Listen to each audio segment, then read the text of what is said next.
In the age of gods, when the world was woven with magic, some battles were not won with thunder or steel.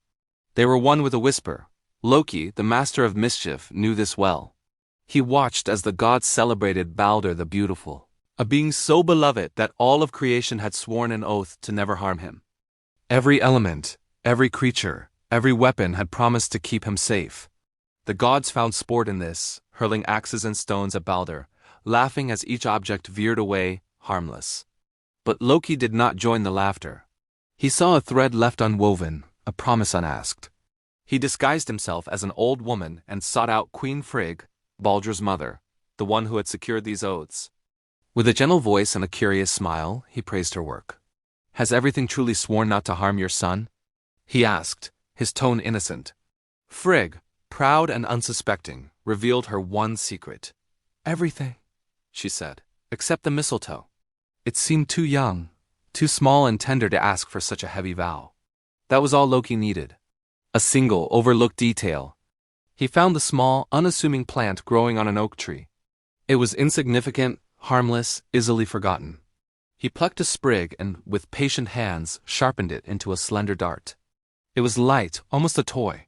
He then went to the edge of the celebration, where Hodr, Balder's blind twin brother, stood alone, unable to join the games. Loki's voice was a soft guide in the darkness. "Why don't you honor your brother?" he whispered, placing the mistletoe dart into Hodr's hand. "It's just a game. Here, let me help you aim."